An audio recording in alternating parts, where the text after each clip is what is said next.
Assalamualaikum warahmatullahi wabarakatuh. Saya Triwahyuni dari SMP Negeri 1 Curug Legi Kabupaten Cilacap. Salam guru penggerak, bergerak, tergerak, menggerakkan. Baik, pada pertemuan kali ini saya akan memberikan paparan tentang budaya positif di SMP Negeri 1 Curug Legi. Antara lain adalah ketika anak berangkat dari rumah untuk ke sekolah, yaitu dengan bersalaman kepada guru piket. Kemudian ketika akan pulang mereka berdoa, dan saat masuk ke dalam kelas mereka berhitung, kemudian bersalaman dengan guru yang mengajar saat itu. Dan setiap hari Senin kita mengadakan upacara bendera. Setiap hari Selasa kita ada literasi, Selasa dan Rabu. Kemudian hari Kamis kita ada Asmaul Husna. Hari Jumat kita mengadakan bacaan Al-Quran, dan hari Sabtu adalah mengadakan Adiwiyata. Dan kita sudah menjuarai menjadi Adiwiyata Mandiri tingkat nasional. Kemudian dalam budaya positif itu nanti kita akan membicarakan tentang hukuman dan penghargaan. Kita akan bicara di situ mengenai posisi kontrol kita sebagai guru selama ini, apakah sudah betul, apakah sudah benar atau belum kepada anak. Dan di situ juga nanti Bapak Ibu akan mengetahui posisi kontrol mana yang sesuai, yang pas untuk diterapkan di dalam sekolah, seperti itu. Dan di sini kita menggunakan restitusi, segitiga restitusi. Jadi Bapak Ibu bisa nanti bagaimana untuk memberikan solusi kepada anak, yaitu yang pertama dengan menstabilkan identitas. Kemudian nanti ditanyakan dulu apakah alasan mereka melanggar tata tertib itu, baru nanti kepada solusinya, seperti itu. Dan di sini juga mengandung nilai-nilai kebajikan dalam budaya positif yang jelas terkandung dalam profil pelajar Pancasila. Kemudian keyakinan kelas. Hal yang baru yang akan saya terapkan di sini adalah keyakinan kelas. Setiap kelas yang saya ajar, saya sudah memberikan kesepakatan kelas kepada mereka. Jadi mereka itu nanti akan curah pendapat dengan saya, bagaimana keyakinan kelas supaya bisa dilaksanakan dengan baik. Assalamualaikum warahmatullahi wabarakatuh. Waalaikumsalam warahmatullahi wabarakatuh. Yang terhormat Kepala SMP Negeri 1 Curug Legi, Bapak Mustaqbil SPD MTD, dan yang kami hormati Bapak Ibu Guru SMP Negeri 1 Curug Legi. Pertama-tama, marilah kita panjatkan puji syukur kehadirat Allah Subhanahu wa Ta'ala, karena atas berkat rahmat, limpahan rahmatnya kita dapat menghadiri aksi nyata mewujudkan budaya positif di sekolah dengan narasumber Ibu Triwahyuni SPD. Hadirin yang kami hormati, sebelum acara dimulai, izinkanlah saya membacakan susunan acara terlebih dahulu. Yang pertama, pembukaan, dilanjutkan dengan menyanyikan lagu Indonesia Raya. Ketiga, sambutan. 4, lain-lain. Dan 5, penutup. Hadirin yang kami hormati, marilah kita buka acara pagi hari ini dengan bacaan basmalah. Selanjutnya, menyanyikan lagu Indonesia Raya. Hadirin dimohon berdiri.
selanjutnya adalah sambutan dari Kepala Sekolah SMP Negeri 1 Jeruk kepada Bapak Mustafirin SPD MPD. Disilakan.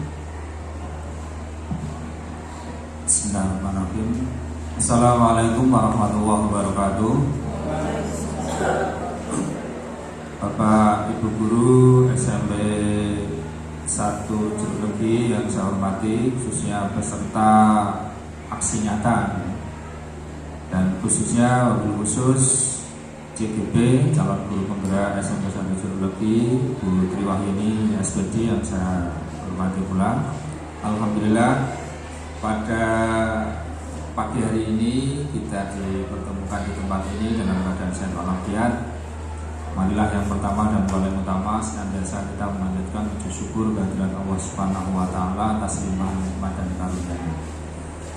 Yang pertama, saya ucapkan selamat kepada Bu Triwahyuni yang telah melakukan atau bisa melakukan rangkaian kegiatan proses seleksi calon guru penggerak hingga sampai pada saat ini untuk membuat rencana aksi nyata dengan judul menumbuhkan budaya positif melalui keyakinan kelas. Harapan kami dengan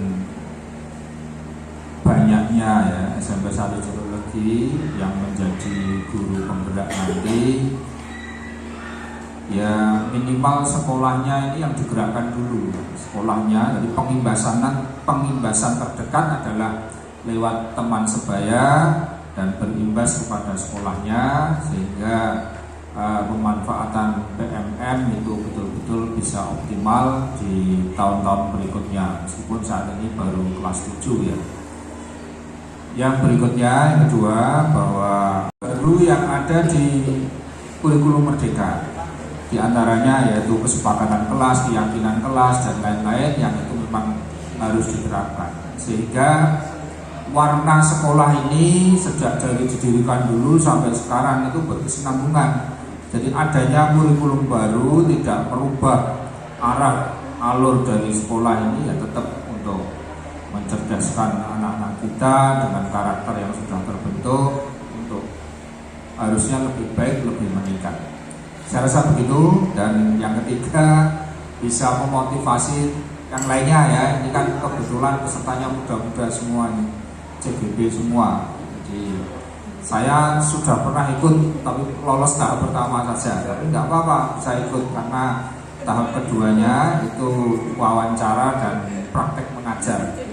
Terus terang, saking lamanya saya tidak pernah mengajar, yaitu kurang mantap mengajarnya. Karena meskipun kepala sekolah saat itu tetap membuat RPP dan praktek mengajar, kami hampir 2 jam dan wawancara begitu. Oleh sebab itu, ini teman-teman yang masih muda, nanti ya moga-moga masih tetap berlanjut ya, masih tetap berlanjut CGP di menterinya siapa saja besok, program ini masih tetap jalan. Kita tetap semangat, apa yang ada di depan kita, programnya apa ya kita ikuti aja. Saya rasa itu selamat mengikuti kegiatan aksi nyata. Semoga sekolah kita nanti tambah maju, bisa menyesuaikan dengan kurikulum yang baru dilaksanakan di kelas 7 ini di tahun-tahun mendatang. Terima kasih, mohon maaf bila ada yang kurang berkenan. Tidak pakai pembuka ya, mohon maaf bila ada yang kurang berkenan. Assalamualaikum warahmatullahi wabarakatuh. Dan mohon maaf saya tidak bisa mengikuti terus karena di waktu yang bersamaan ini ada di SMP 3 Sugian. Ini ada apa istilahnya, coaching klinik ya, tidak tahu artinya apa gitu. Jadi karena di Komda Jeruk ini hanya 15, SMP 3 Sugian ini terbanyak, maka tak taruh di sana. Di sana ada 5, sini zong, ada SMP 1 Jeruk zong, tidak ada yang ikut, tidak ada yang lolos tahap pertama. Terima kasih. Assalamualaikum warahmatullahi wabarakatuh. Waalaikumsalam warahmatullahi wabarakatuh.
Terima kasih yang mendengarkan. Acara selanjutnya adalah lain yang akan diisi sekolah oleh Ibu Tri Wahyudi. Sebelumnya, Assalamualaikum warahmatullahi wabarakatuh. Waalaikumsalam warahmatullahi wabarakatuh. Yang saya hormati Bapak Kepala Sekolah Agnes Rahim SPD NTD, yang saya hormati rekan-rekan guru. Terima kasih atas kehadiran, telah meluangkan waktu di sini untuk mengikuti penimbasan aksi nyata program guru penggerak dengan budaya positif. Ya, budaya positif. Nanti saya akan mengangkat tentang keyakinan kelas untuk guru dan murid. Pertama, marilah kita ucapkan puji syukur atas nikmat sehat, iman dan islam, dan tidak lupa salawat dan salam kita panjatkan kepada junjungan Nabi besar Muhammad SAW yang akan memberikan syafaat kepada kita di yaumul akhir. Bapak Ibu, mohon izin saya akan memaparkan budaya positif di sekolah kita. Sebelumnya Bapak Ibu, saya bawa untuk sedikit merenungkan bagaimana suasana di sekolah Bapak Ibu sekarang saat ini. Suasana di sekolah, coba Bapak Ibu saya harapkan mengikuti instruksi dari saya. Pejamkan mata Bapak Ibu, ya, pelan-pelan. Kemudian Bapak Ibu membayangkan bagaimana suasana sekolah kita.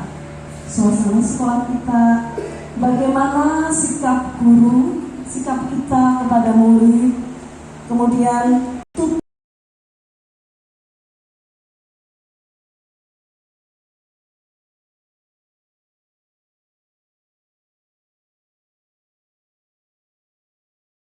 kepada guru, ya, saling interaksinya.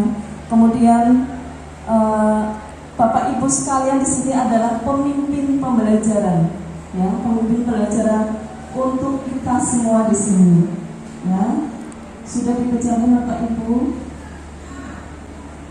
Ya, sudah cukup, ya. Coba Bapak Ibu ada yang mau mewakili mungkin situasinya selama ini kita bersikap bagaimana kepada anak-anak, interaksinya, tanggapannya, responnya kepada kita bagaimana? Macam-macam nih Bapak Ibu nih. Ya. Ada yang tetap dengan perilakunya yang kurang enak dari kita, ada yang malu ke kita, seperti itu nih.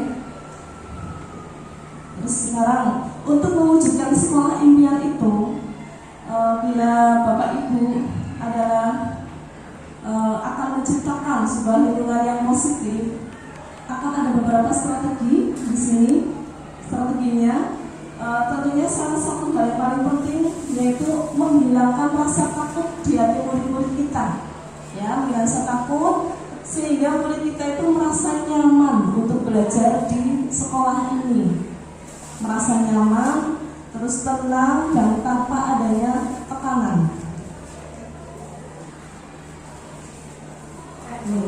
Harapan kepada murid, yaitu harapan kita adalah menerapkan budaya positif kepada murid supaya kebiasaan-kebiasaan yang melekat pada diri murid dalam tingkah laku yang sehari-hari seperti itu.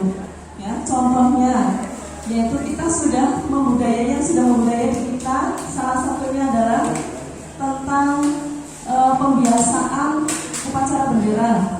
Kemudian hari Senin, hari Selasa ada tadarus, kemudian Asmaul Husna, ada literasi dan adibiyata, itu hari Sabtunya.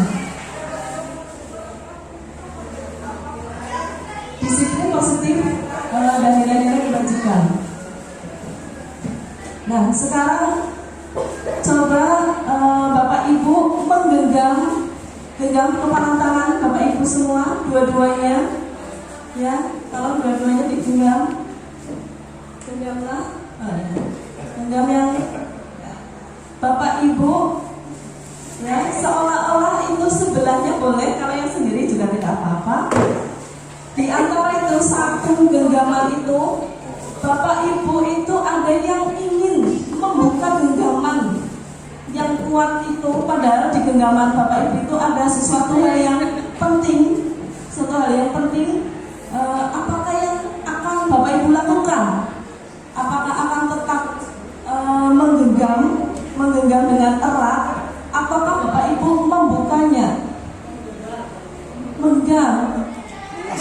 Asal orang linganya menggenggam. Walaupun orang lain minta cobalah dibuka seperti itu, tetap menggenggam ya Bapak Ibu ya. Ya, itu adalah prinsip yang kuat dari Bapak Ibu semua. Ya.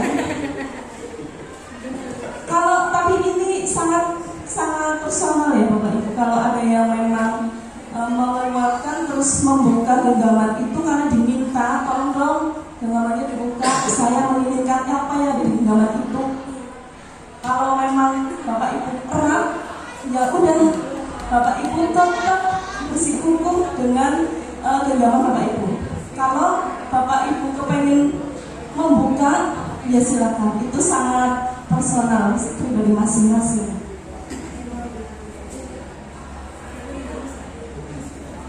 Nah, di sini itu tadi namanya, kalau Bapak Ibu menggenggam erat itu namanya adalah kontrol diri. Jadi siapa yang kontrol, Bapak Ibu atau teman Bapak Ibu? Diri sendiri. Berarti diri sendiri. Yang harus kuat adalah diri sendiri dalam mengontrol murid nantinya, dalam mengontrol pribadi Bapak Ibu sendiri. Ini ada ilusi dari psikiater pendidik Dr. William Glaser. Pada dasarnya kita itu tidak dapat memaksa murid untuk berbuat sesuatu jika murid tersebut memilih untuk tidak melakukannya. Saat itu bentuk kontrol guru menjadi kebutuhan dasar yang dipilih murid tersebut. Teori kontrol menyatakan bahwa semua perilaku memiliki tujuan terhadap perilaku yang tidak disukai. Kemudian ada yang kedua, ilusi. Semua penguatan positif, efektif, dan bermanfaat. Penguatan positif atau bujukan adalah bentuk-bentuk kontrol dalam jangka waktu tertentu. Kemungkinan murid tersebut akan menyadarinya dan mencoba untuk menolak bujukan kita, atau bisa jadi murid tersebut menjadi tergantung pada pendapat sang guru untuk berusaha. Kemudian ilusi bahwa kritik membuat seorang merasa bersalah, itu dapat menguatkan karakter. Menggunakan kritik dan rasa bersalah dalam mengontrol murid menuju pada identitas yang gagal, karena mereka itu belajar untuk merasa buruk tentang diri mereka. Jadi butuh adanya penyampaian yang bagus nanti murid antara guru ke murid. Ilusi orang dewasa memiliki hak untuk memaksa. Banyak orang dewasa yang percaya bahwa memiliki tanggung jawab untuk membuat murid-murid berbuat hal-hal tertentu. Pada saat itu, orang dewasa akan menyadari bahwa perilaku memaksa itu tidak akan efektif untuk jangka panjang, dan sebuah hubungan kemanusiaan pasti akan terbentuk karena tidak ada motivasi dari dalam diri, motivasi intrinsiknya. Kalau dulu kita mengenal stimulus respon, ini di dunia kebekaan, dunia psikologi sudah tidak asing lagi ya, bagusnya ya. Ada stimulus respon. Ini contohnya waktu itu adalah anjing dan orang. Anjing itu dikasih makanan, kemudian anjing itu mendekat. Kemudian orang itu pulang lagi, dikasih lagi, anjing itu mendekat. Lama-lama anjing itu tahu bahwa kalau orang itu datang pasti akan bawa makanan untuk dia. Gitu. Nah, ternyata stimulus respon ini kurang hanya satu pihak seperti itu. Jadi kurang sama-sama untuk konsekuensinya untuk antara guru dan murid. Jadi kita memakai teori kontrol. Di stimulus respon kita bisa bandingkan. Di stimulus respon itu realitas atau kebutuhan kita sama. Kalau teori kontrol jelas berbeda. Semua orang melihat ada hal yang sama di stimulus respon. Kalau teori kontrol itu setiap orang memiliki gambaran yang berbeda. Kita mencoba mengubah orang agar berpandangan sama dengan kita. Itu stimulus respon. Kita berusaha memahami pandangan orang lain tentang dunia mereka. Mereka itu pengennya apa? Saya bisa mengatur orang lain, Anda tidak bisa mengatur orang lain. Pemaksaan ada pada saat rujukan gagal. Jadi saya sendiri juga pernah menggunakan ini. Saya memaksa murid untuk mengikuti apa yang saya inginkan. Sedangkan di teori kontrol, kolaborasi dan konsensus menciptakan pilihan-pilihan baru. Terakhir, model berpikirnya itu adalah menang dan kalah. Kebanyakan karena murid takut pada kita, jadi murid manut pada kita ya. Kalau di teori kontrol berpikirnya adalah menang dan menang, karena ada konsekuensinya di antara kedua belah pihak. Untuk menciptakan budaya positif itu tidak terlepas dari nilai-nilai kebajikan dalam profil pelajar Pancasila yang sudah kita ketahui bersama ya. Itu ada 6 dimensi, yaitu beriman, bertakwa pada Tuhan Yang Maha Esa dan berakhlak mulia. Kemudian ada mandiri, bernalar kritis, berkebinekaan global, bergotong royong, serta kreatif. Dan ini nanti dibalutkan menjadi satu kesatuan supaya anak-anak itu bisa menciptakan budaya positif melalui nilai-nilai kebajikan ini. Karena nilai ini merupakan fondasi bagi kita untuk berperilaku.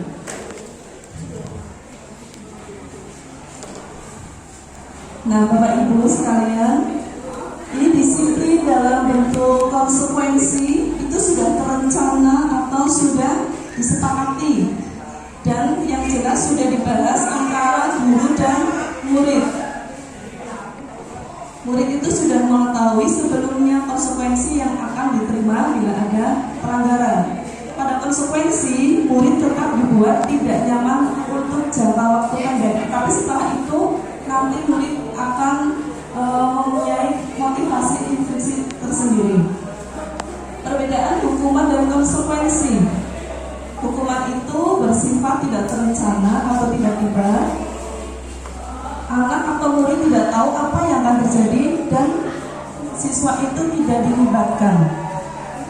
Hukuman itu bersifat satu arah dari pihak guru yang memberikan dan murid hanya menerima suatu hukuman tanpa melalui kesepakatan.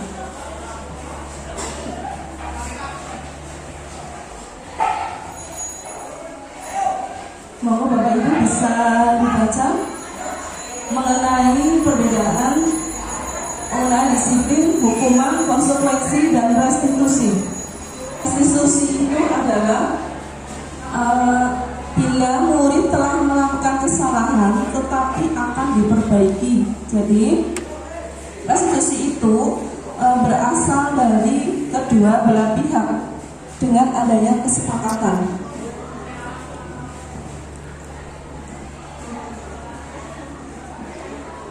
Yaitu menciptakan kondisi untuk memperbaiki kesalahan sehingga mereka bisa kembali kepada kelompok mereka dengan karakter yang lebih kuat. Ini menurut Gosen tahun 2004. Karena kebiasaan kita selama ini itu bila ada orang yang berlaku salah pada kita, itu kita langsung memaafkan, ya. Atau bahkan kita melakukan sesuatu yang buat mereka tidak nyaman atau merasa bersalah. Udah gak apa-apa gitu ya kalau salah. Padahal sebenarnya sebaiknya itu orang itu memperbaiki dirinya dengan kesalahan yang mereka perbuat.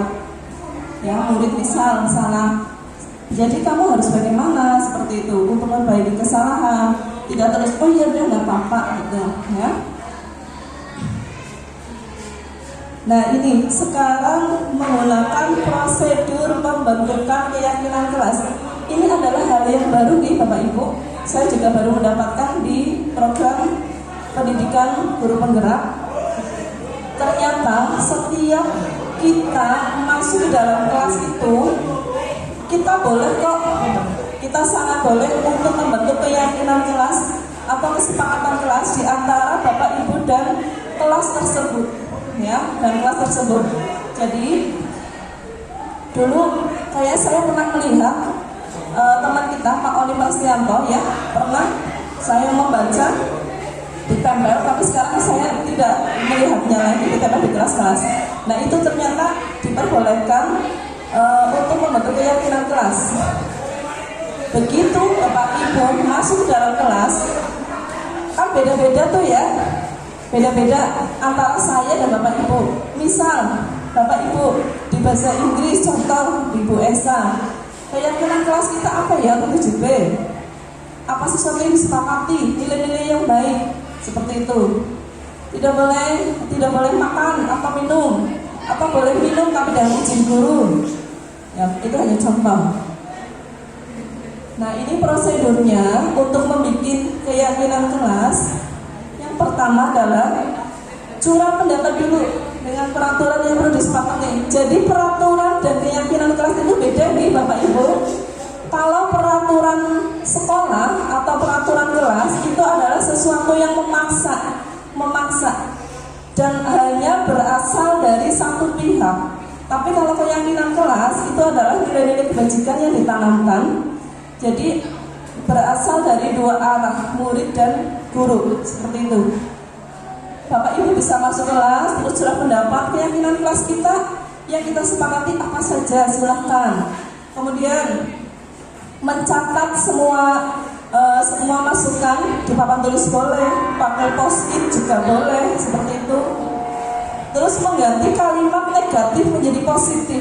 Ini bedanya. Contoh kalimat negatif. Tidak boleh lari di koridor sekolah.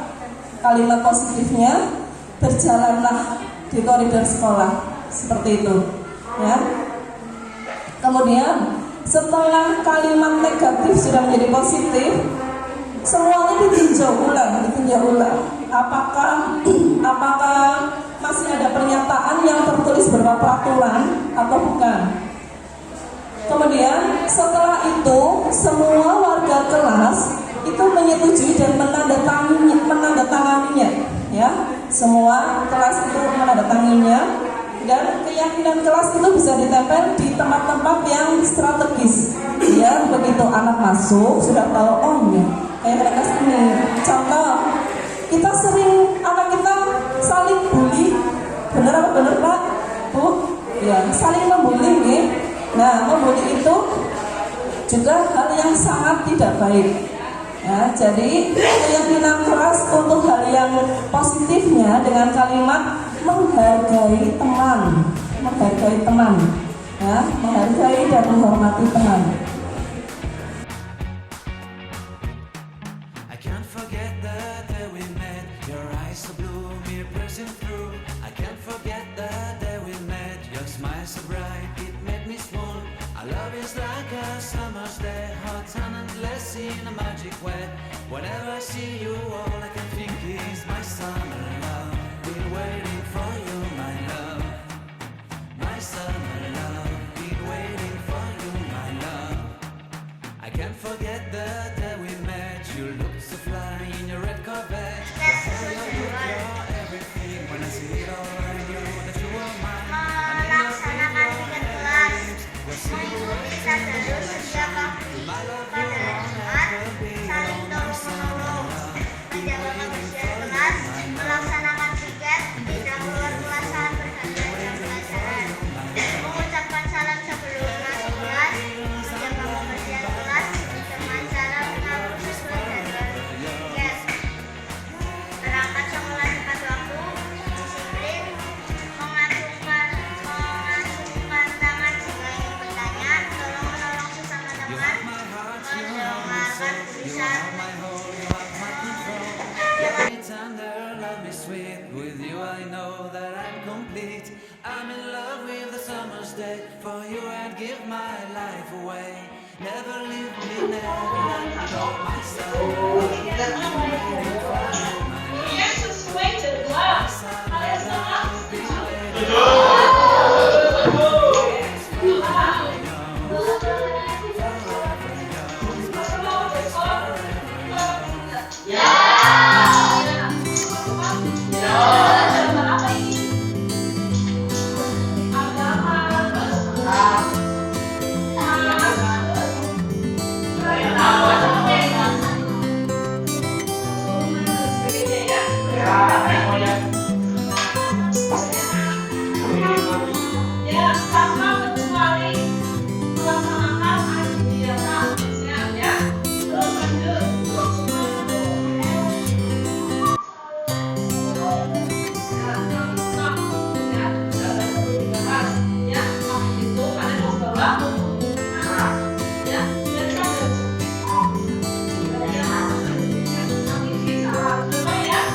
sering melakukan kesalahan.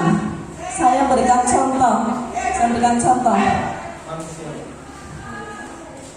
Misal si A itu biasa membawa bekal, tetapi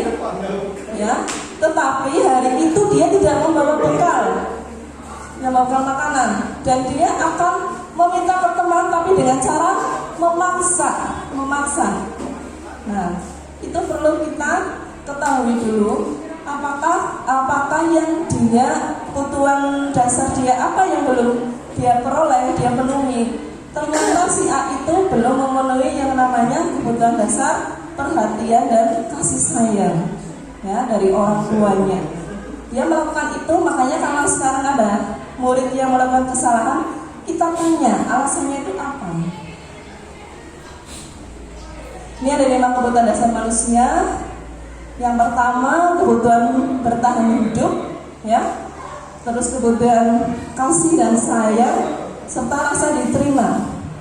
Untuk anak-anak kita SMP itu paling banyak ini yang kedua, ya, rasa diterima dalam kelompoknya. Bayangkan, apalagi kelas 9 yang sudah mau ujian praktek ya, pasti mereka banyak berkelompok dan ini sangat mengganggu beberapa murid. Dalam artian mengganggu itu saya tidak punya kelompok, saya tidak disukai oleh teman, seperti itu ya. Jadi ini kita pinter-pinternya bisa memberikan pemahaman kepada anak-anak itu. Terus biasanya ini ya, teman sebaya sangat berpengaruh. Kemudian kebutuhan penguasaan, ini pengakuan dan kemampuan, yaitu dengan adanya prestasi dan keterampilan, ya, ingin menjadi ketua OSIS misal, dia ingin mengikuti lomba, dia ingin eksis. Kemudian ada lagi kebebasan, yaitu kebutuhan akan pilihan, kemandirian, suka bergerak, suka mencoba-coba, dan tidak terpengaruh oleh orang lain, ya. Terus lagi kesenangan, itu yang sering dilakukan oleh anak kita yang kelas 7 ya, kelas 9 juga ya. Kesenangan. Jadi kayak contoh ini lagi Adiwiyata ya, hari ini Adiwiyata, itu mereka mainan air, ya, mainan air. Kita seringnya marah-marah, ngapain mainan air? Itu bayar loh. Ini juga untuk saya sendiri ya. Itu bayar sekolah nggak gratis, seperti itu. Itu ternyata kita harus tanya dulu, kenapa, alasannya apa kamu suka mainan air, seperti itu. Ditanyakan dulu, ya. Jadi karena mereka itu mungkin di rumah ya sering dimarahi oleh orang tua, atau di rumah tidak ada orang tua kerja dan kerja dia belum bangun, sudah tinggal makanan, dia pulang dia sudah tidur dan sebagainya. Jadi kurang adanya kesenangan, kebutuhan kesenangan dan kasih sayang.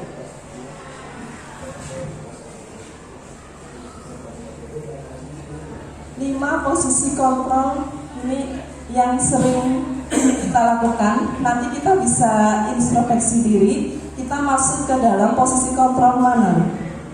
Program disiplin positif yang berpusat pada peserta didik itu menurut Diana Gosen dengan pendekatan restitusi terdiri dari 5 posisi kontrol, yaitu penghukum, kemudian pembuat rasa bersalah, posisi teman, dan posisi pemantau atau manajer. Kita bisa melihat video berikut ini.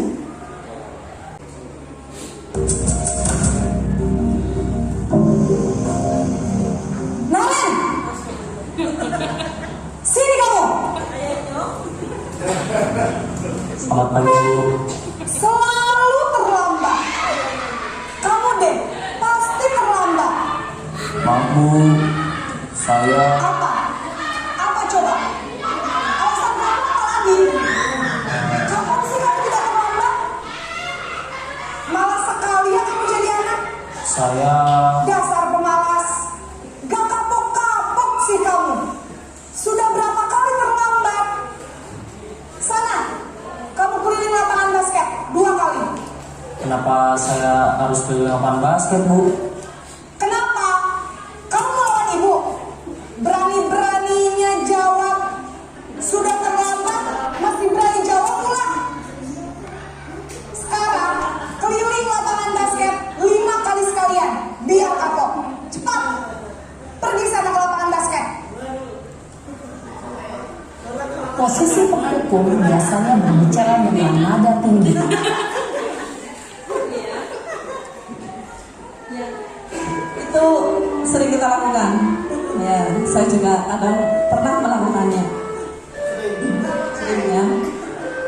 up gitu ya, atau berdiri di kelas.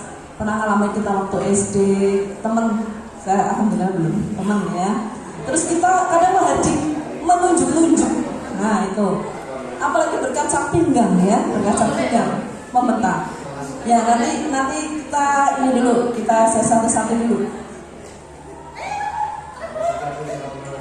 Menghabis, menunjuk-nunjuk, menyakiti, dan menyindir. Hukuman bisa berupa fisik maupun psikis. Ibu dan bapak guru hebat. Dampak yang terjadi pada murid ketika guru berada pada posisi penghukum adalah murid cenderung akan memberontak, bahkan menyimpan dendam.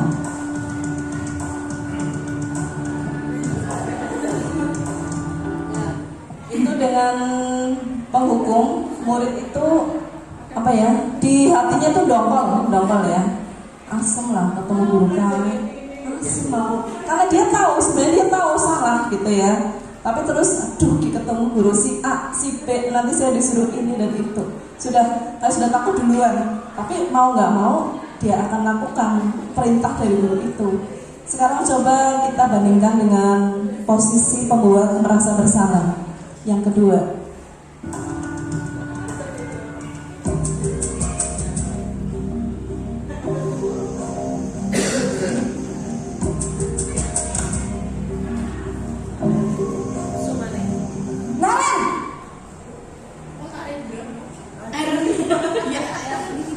Selamat pagi, Bu.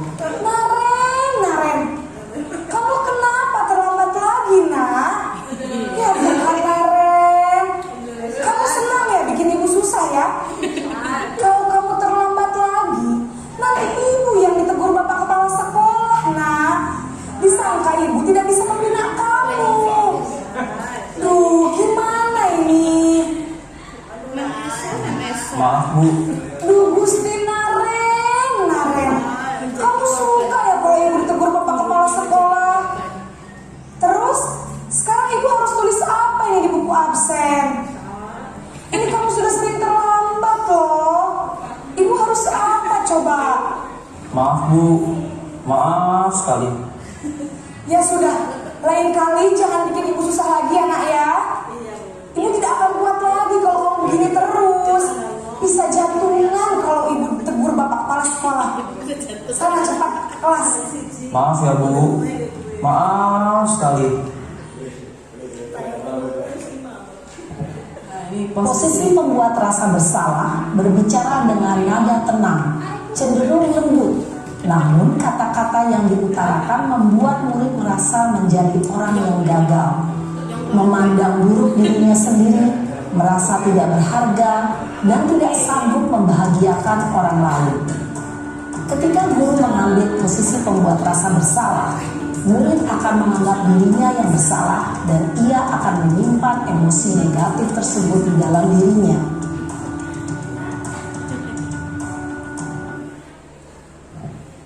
Dan tadi posisi pembuat merasa bersalah itu saya juga kadang melakukannya waktu konseling ya dengan anak-anak. Apa kowe orang melas? Apa kamu nggak kasihan sama orang tua? Itu jadi menyudutkan anak kita, ya. Menyudutkan anak kita. Kenapa? Orang mempan, ya. Nanti kalau nggak mempan, nanti kita akan ada solusinya yang lain. Gitu. Ya, kita lihat yang berikut lagi, yang posisi ketiga, posisi teman.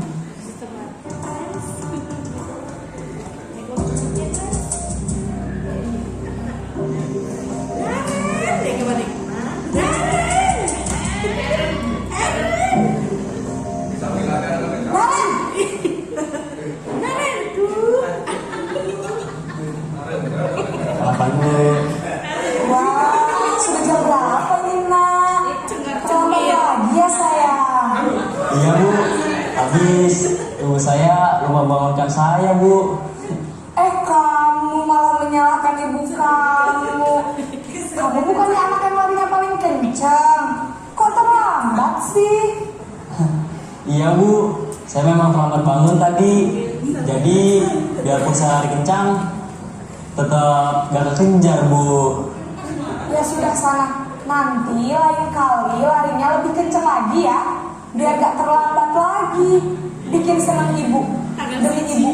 Bisa kan? Bisa lah Bu. Ya sudah, sana masuk kelas. Ibu beresin urusan absen kamu. Kamu ini ada-ada saja. Dalam posisi teman, guru berbicara dengan nada suara ramah, akrab, cenderung bersenda gurau untuk menjaga suasana tetap santai. Murid akan merasa senang, aman, dan akrab dengan guru. Identitas yang tercipta adalah identitas sukses atau berhasil. Namun, perlu diingat, karena ini masih dorongan eksternal, maka ada faktor ketergantungan dari murid kepada orang tertentu. Di sini, guru absennya, sehingga di lain waktu, murid bisa berperilaku baik, namun hanya kepada orang-orang tertentu saja. Jadi kalau posisi teman, contohnya kita sudah akrab tuh dengan anak itu, jadi kita kayak anak itu misal terlambat untuk masuk, kita memaafkan. Yaudah, sana kamu bisa masuk, bisa jangan diulangi lagi ya. Demi Bu Guru, malu dong seperti wali kelas kamu, seperti itu posisi teman. Sekarang kita lihat yang keempat, posisi pemantau atau monitor.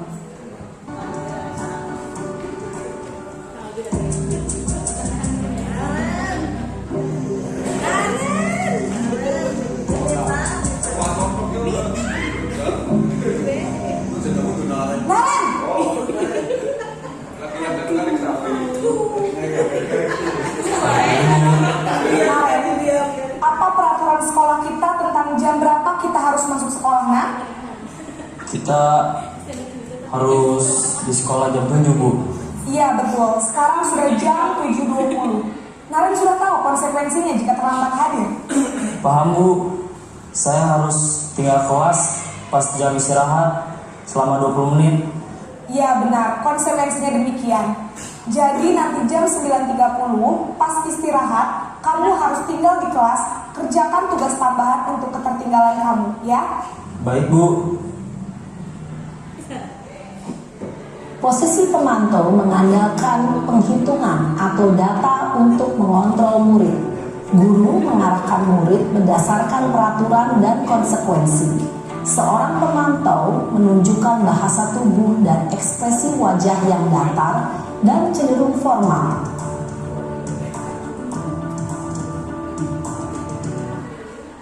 Posisi pemantau perbedaannya dengan posisi yang tadi itu sudah menanyakan tentang konsekuensi. Jadi sudah ada keyakinan kelas yang dibentuk seperti itu.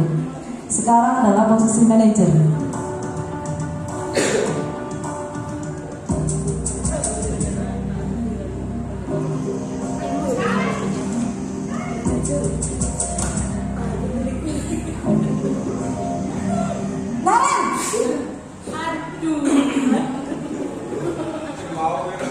Selamat pagi Bu. Selamat pagi Naren. Maaf Bu, saya terlambat. Iya, sekolah masuknya jam 7, sekarang sudah jam 7.20. Jadi sekarang bagaimana ini Naren? Maaf Bu, saya lupa setel alarm saya semalam. Baiklah, menurut kamu, keyakinan sekolah yang mana yang perlu kamu tingkatkan? Menghargai diri sendiri dan orang lain mungkin ya Bu. Setuju. Jadi, apakah Naren meyakini prinsip saling menghormati tersebut? Iya Bu, saya meyakininya. Apakah Naren bersedia memperbaiki masalah keterlambatan ini? Bersedia Bu. Bagaimana kamu akan perbaiki masalah keterlambatan ini? Saya akan coba untuk tidak lupa menyetel alarm saya Bu. Baik, kalau Naren lupa menyetel alarm di rumah, ada orang yang kira-kira bisa bantu mengingatkan tidak? Ada Bu, kakak saya, Kak Emma. Ada lagi selain Kak Emma? Selain Kak Emma, ada ibu saya. Baik, jadi yang mengingatkan Naren adalah Kak Emma dan ibu kamu ya? Kira-kira akan mulai start alarm kapan nih Naren? Setelah pulang sekolah, akan segera saya lakukan. Baik, jadi Naren akan setel alarm untuk bangun besok pagi dan akan diingatkan oleh kakak dan ibunda Naren ya. Ada lagi yang mungkin perlu dilakukan Naren agar tidak terlambat bangun lagi? Tidak ada, Bu. Baik, Naren. Terima kasih untuk kerjasama kamu. Sekarang kamu perlu kembali ke kelas untuk belajar. Baik, Bu. Terima kasih. Posisi manajer adalah posisi kontrol yang disarankan untuk membimbing murid memiliki sikap disiplin yang positif, yaitu murid yang mandiri, bertanggung jawab, dan dapat memecahkan masalah. Tujuan dari posisi ini adalah agar murid dapat berefleksi atas tindakannya. Guru akan dengan tulus memberikan pertanyaan-pertanyaan bermakna, sehingga membuat murid dapat belajar dari kesalahannya dan mencari sebuah solusi untuk menyelesaikannya. Ibu dan Bapak guru hebat, setelah mengamati adegan kelima posisi kontrol tadi, Baik, tadi sudah kita lihat ya, ada 5 posisi kontrol dari guru ke murid. Sekarang kita bisa merefleksi diri. Kira-kira posisi kontrol mana yang sudah kita terapkan kepada murid, atau cenderung ke posisi yang mana, seperti itu ya. Bapak Ibu sudah bisa menilai diri sendiri ya? Ya. Dan dari posisi ini, posisi manakah yang paling bagus Bapak Ibu? Posisi mana? Manajer. Jadi posisi yang kelima. Posisi yang kelima itu jadi anak ditanya dulu, kemudian alasannya apa, setelah itu menstabilkan identitasnya dulu pertama ya, terus ditanya alasannya apa, habis itu solusinya kembalikan ke anak tersebut. Jadi kita tidak memutuskan, kita hanya mengarahkan saja. Segitiga restitusi itu tadi yang seperti saya sampaikan ya. Yang pertama kita lakukan yaitu menstabilkan identitas, kemudian validasi tindakan yang salah, habis itu menanyakan keyakinan yang sudah dibuat antara guru dan murid di kelas. Jadi segitiga restitusi ini adalah menciptakan kondisi bagi murid, memperbaiki kesalahan mereka sehingga mereka bisa kembali pada kelompok mereka dengan karakter yang lebih kuat.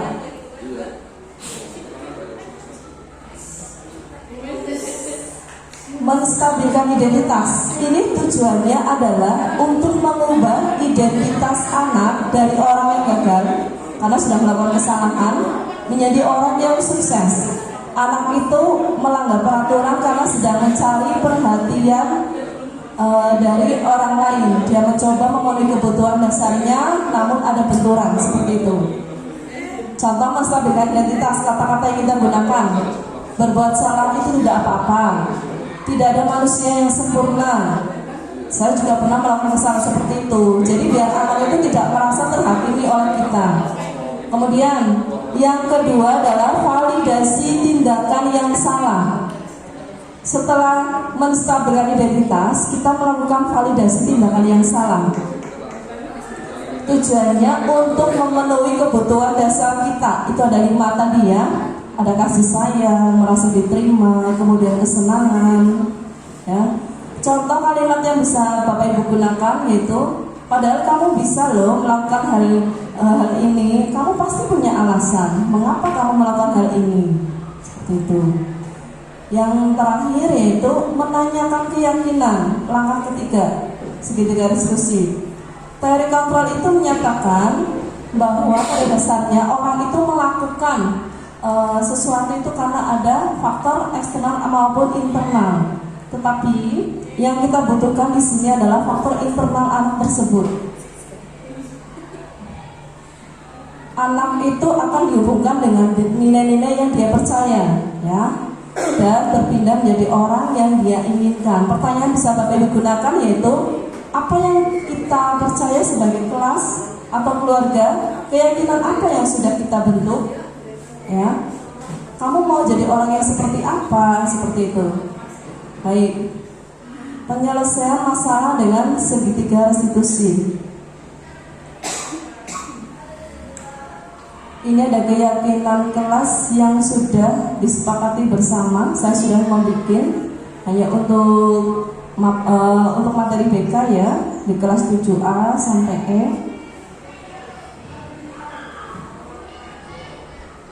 Saya ingin menunjukkan video yang lain.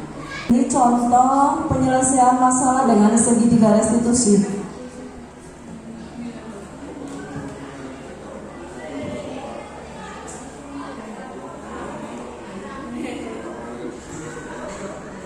Silakan Bapak Ibu sambil besar ini kurang besar.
Ini penyelesaian masalah guys, restitusi. Masalahnya itu adalah anak ini yang laki-laki, ya, yang laki-laki ini selalu tidak semangat dan tertidur. Bu Erli waktu itu menjadi guru piket, ya, masuk memberikan mata pelajaran yang dititipkan oleh Bu Erli. Anak-anak yang lain semangat, tapi untuk yang siswa laki-laki ini kurang semangat sehingga tidak bisa sampai selesai untuk mengumpulkan tugas dari guru, seperti itu.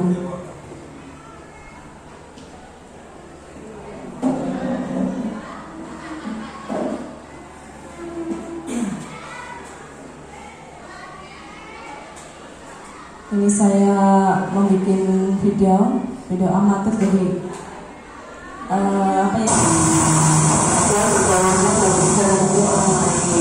Baik, dan kalau kamu sudah tahu tentang biaya dan kita, kemudian ada solusi tidak untuk masalah yang kamu mau mengumpulkan? Bagaimana solusinya?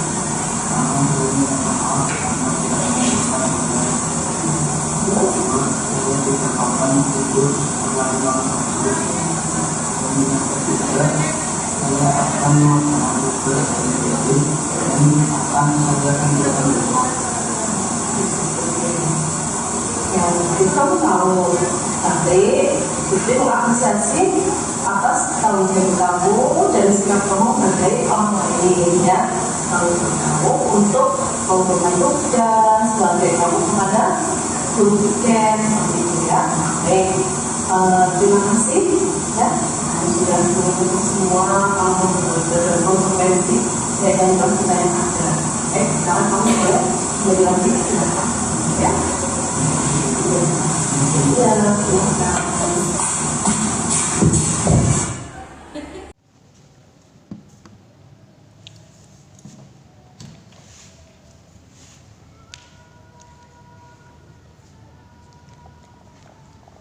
Assalamualaikum Bu.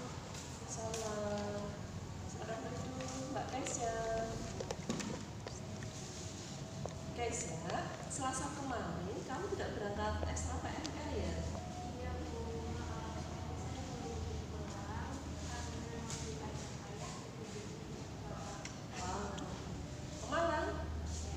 Pasti itu sangat menyenangkan ya buat kamu ya. Itu juga akan senang kalau diajak piknik seperti itu. Namun apakah yang kamu lakukan sudah sesuai dengan aturan sekolah?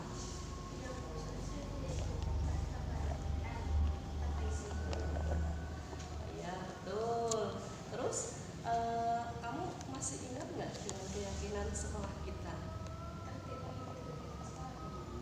Betul. Nah kira-kira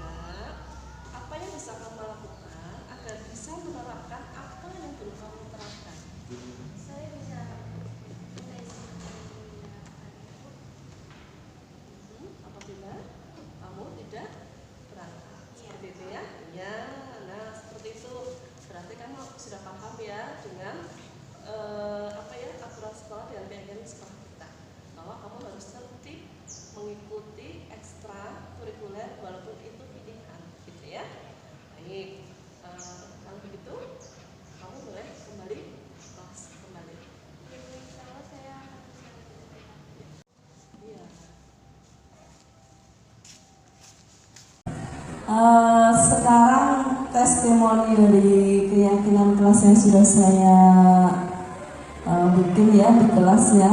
Ini ada perwakilan dari anak.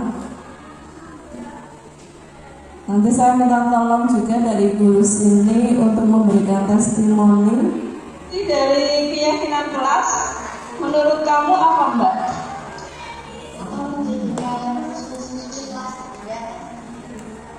Ya, terus ada lagi yang lain mungkin?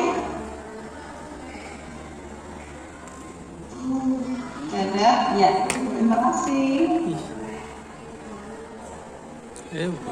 Bapak Ibu, dari tadi yang sudah saya paparkan, ini sudah selesai. Jadi bisa kita simpulkan bersama ya, ketika budaya positif di sekolah kita ini dilaksanakan terus-menerus, itu akan mewujudkan siswa kita itu menjadi siswa yang memiliki karakter profil pelajar Pancasila. Seperti itu. Penerapan restitusi dengan posisi kontrol, kita bisa menggunakan posisi kontrol mana yang paling bagus, yaitu manajer. Manajer itu adalah gabungan dari posisi pemantau dan posisi teman ya. Jadi tidak langsung mengejas anak, tidak langsung menanyakan anak dengan kesalahannya. Siapa dari Bapak Ibu Guru, siapa yang memberikan testimoni dari yang tadi saya sudah paparkan? Silahkan. Monggo Pak Irfan, Pak Firdaus, maaf.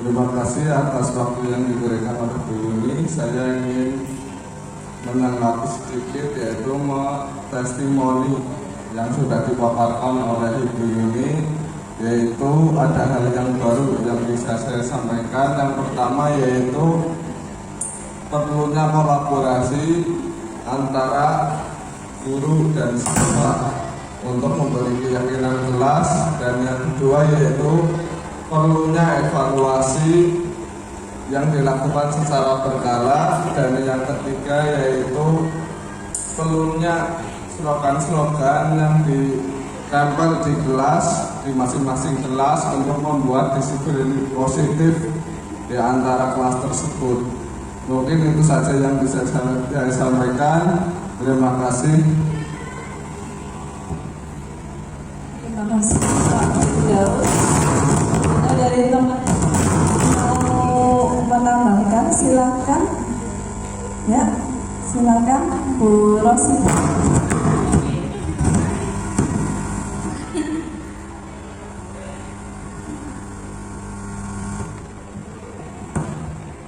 Bismillahirrahmanirrahim. Terima kasih. Saya Rosita di sini. Yang pertama, atas pemaparan dari budaya positif yang disampaikan oleh Putri Wahmi. Ya, yang pertama saya sangat mengapresiasi karena kami selaku guru dapat menambah wawasan mengenai budaya positif, dan harapan kami selaku guru dapat menerapkannya dalam kehidupan di sekolah, terutama dalam menangani masalah kesiswaan. Terima kasih.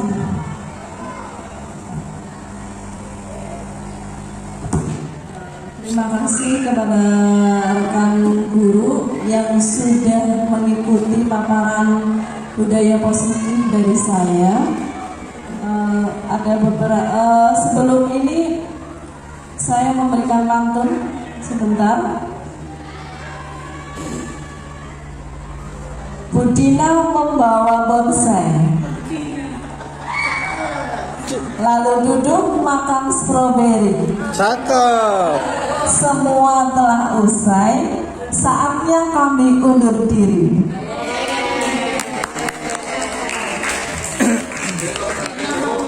kembalikan kepada pembawa acara.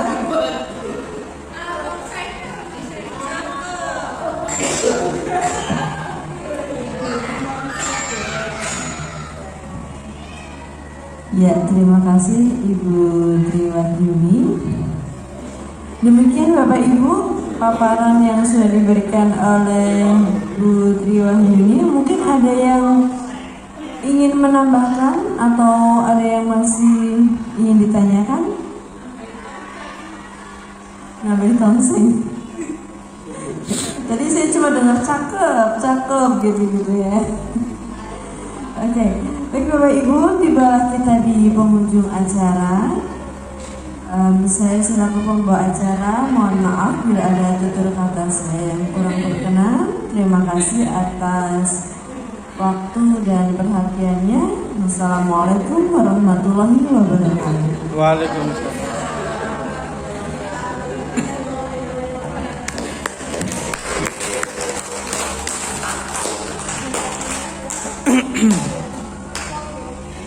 Terima kasih sekali lagi yang sudah datang di sini ya Bapak Ibu. Selamat melanjutkan aktivitas selanjutnya. Ya, sama-sama. Wassalamualaikum warahmatullahi wabarakatuh. Yuk, makasih.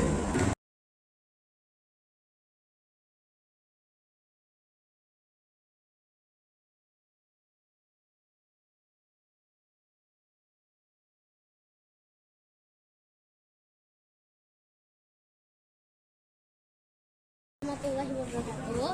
Perkenalkan, nama saya Francisca Natugita dari kelas 7D.